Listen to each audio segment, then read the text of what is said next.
সকাল সকাল আলুর দম হালকা তেলের পরোটা কেমন লাগে তোমরা বলো। এলিপি তাড়াতাড়ি রান্না করো, দেরি হচ্ছে কেন? এই শোনো, আমার না ভাত এটা মেশিন না, বুঝতে পারলে? গরিবের পেট যদি খেতে না দাও কি করে চলবে বলো? দিদি এবার বাড়ি দেবো, একদম ফেলে রান্না ঘর থেকে যাও তুমি। চলো যাই, ঘরে যাই।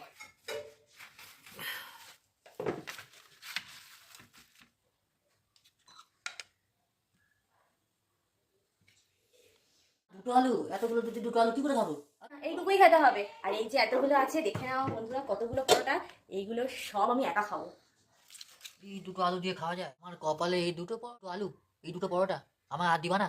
দাও না, ও খিদে পেয়েছে গো, খুব খিদে পেয়েছে, দাও। আমি খাবো, আর হবে নি গো।